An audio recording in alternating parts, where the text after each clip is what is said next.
Hello everyone! If you feel like you're in constant torment and went through your emo stage, then you might be what we're talking about today.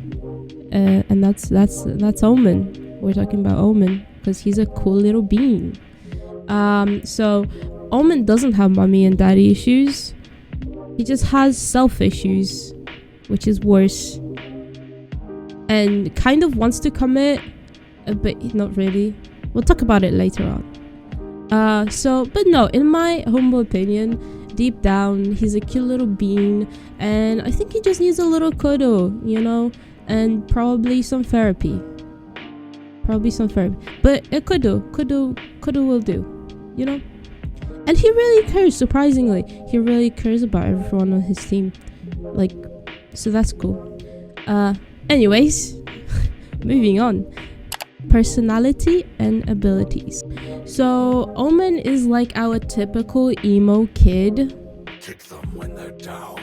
He's a good bean though. He respects his allies and usually wants to kill all of his enemies using his forces of paranoia and fear.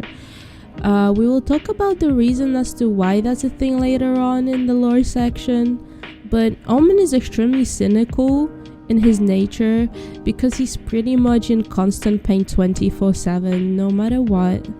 After all, he was ripped apart and is forced to stay as a monster, which is kind of sad, I guess, but he's still a cool bean. Lore. The main focus of his character is an unknown accident that has occurred in his past, resulting in him turning from a human to a dark monster who can manipulate shadows, as he was ripped apart and lost all of his memories he had before the accident, and now he's trying to retrieve them but doesn't know how to. So Omen is, as we said, in a lot of pain all the time. It's pretty much an endless torment for him every single second of being alive. And we can also see his body warping in animations released by Riot, especially in his arms, which might mean that it requires a lot of effort from him to stay in the physical shape that he is. Otherwise he might just, I don't know, disappear or fall apart for some reason. So one cool thing in the lore is that to escape from his, you know, constant pain, torment and being miserable, he likes to knit. He knits with Fade, while Fade reads books near the fireplace. See, I need that. Do you guys like to knit? Let me know, please. I would like to know. So Omen, another thing is that Omen can feel the feelings people feel around him, like dread, hope, and laughter. Which reminds me of, you know, those witchy e-girls. I'm not one of them. No. Haha. Definitely not. But yeah, look at this picture. It reminds me of those e-girls. And Witchy Omen is fucking adorable. Witchy Omen is cute. Okay? You know those girls that are like, oh my god, leave me alone. I'm an empath. Oh my god, I can feel everyone's feelings. Yeah. But anyways, Omen can also feel concepts like healing, life, and death, which is pretty cool, I guess. Relationships.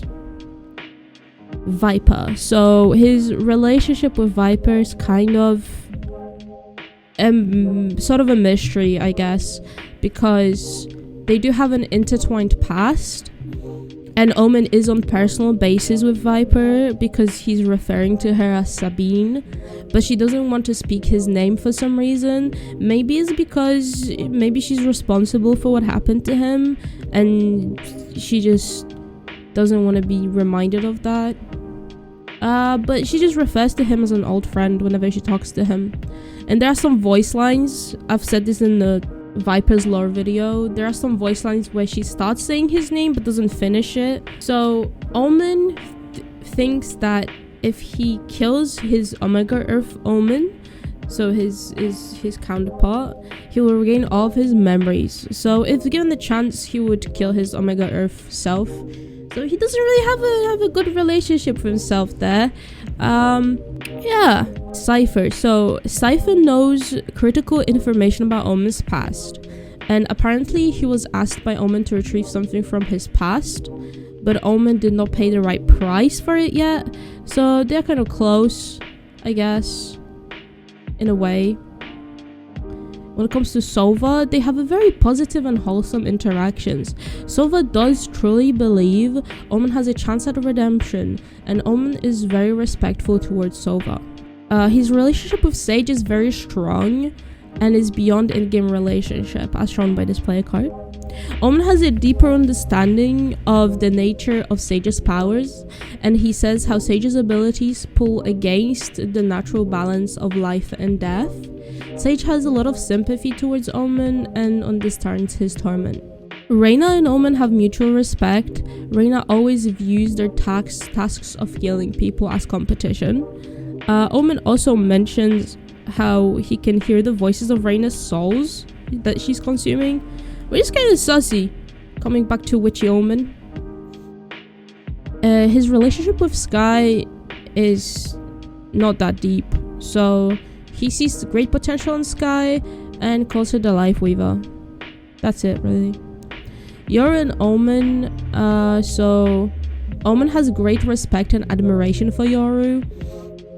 Also has a higher understanding of Yoru's powers, and says that when your Rift walks, he leaves pieces of himself behind.